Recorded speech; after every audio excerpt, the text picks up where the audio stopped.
जो काही गेला पुण्याला मग काय कधीपासून गावाला होता गुरुवार सर ओरडायला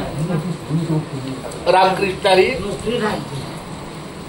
परत आज गेला नसता तर परत हे म्हणलं असतं तर उद्या सकाळी ती लोक येणार आहेत आता जाऊन बघतो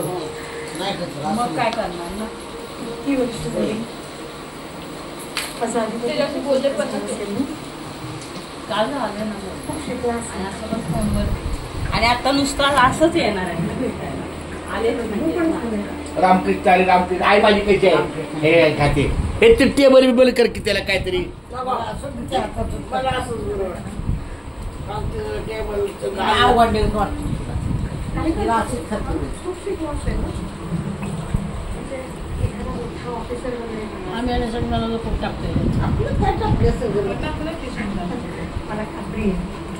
माझ्या 3 आया मला इथं दिसतात बघा ह्या 3 आया मला इथं दिसतात आता 4थी आई आहे 5वी आहे 4 आया आहेत म्हणत आपण 5व्या आईची वाट बघतो बघा